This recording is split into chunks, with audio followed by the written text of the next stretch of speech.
an old, mad, despised, and dying king. The opening line of the sonnet England in 1819 was a specific denunciation of George III, but the enduring relevance of what follows might be harder to dispute. The following lines refer to princes, the dregs of their dull race, who flow through public scorn, mud from a muddy spring. That would hardly go astray as a description of the Windsors today, and perhaps signs of ruling families elsewhere. That's followed by rulers who neither feel nor see nor know, but leech-like to their fainting country cling till they drop, blind in blood, without a blow. That comes across as a striking description of the Rajapaksa brothers in Sri Lanka, but could also apply to Boris Johnson, among many other contemporaries.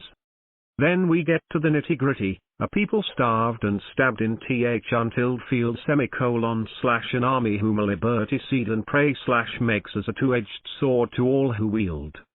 This was not a one-off blast but a theme that circulates through much of Percy Bysshe Shelley's poetry, which, in turn, might explain why the bicentenary of his demise this month has not attracted quite as much attention as that of John Keats did last year.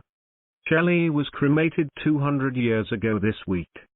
Throughout his adult life, Shelley's verse was frequently censored. The Mask of Anarchy, an urgent response to the Peterloo massacre of working-class protesters in Manchester in 1819, described by biographer Richard Holmes as the greatest poem of political protest ever written in English, remained unpublished for more than a decade. That is hardly surprising, given its second stanza begins with, "I met murder on the way / he had a mask like Castlereagh," a reference to one of the most prominent Anglo-Irish politicians of his day.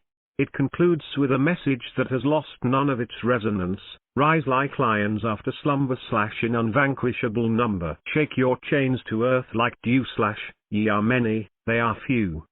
The sentiment was reflected in the British Labour Party's slogan until 2019, "For the many, not the few." That it could not be allowed to stand serves as a reminder that in some respects the status quo ante endures. Other posthumously published writings by Shelley had an even longer gestation period. Some of his most potent prose was unknown well into the 20th century.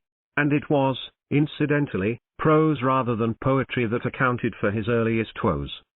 Born into the landed aristocracy shortly after the French Revolution, the young Percy lapped up the relatively liberal views of his parents and their peers, but eventually found them wanting.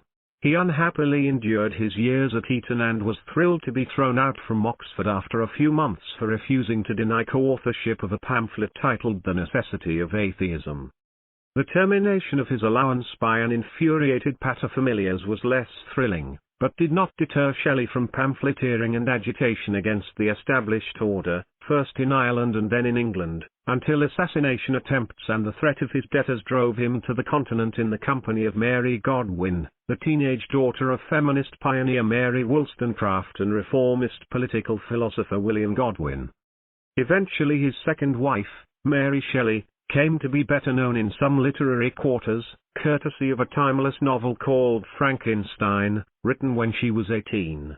Of her husband, she wrote in a note appended to one of his posthumously published poems, he believed that a clash between the two classes of society was inevitable and he eagerly ranged himself on the people's side.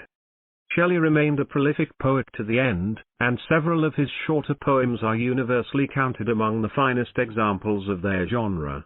But his claim that poets are the unacknowledged legislators of the world tends to be accepted, at best, as wishful thinking.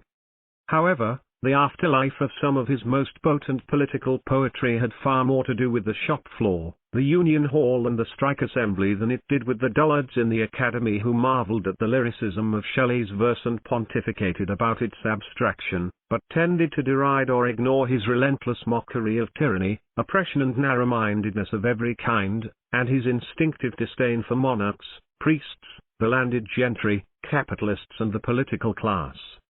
Shelley was cremated 200 years ago this week when his body washed up on the shores of Sardinia 10 days after he and a couple of companions drowned in a sea squall.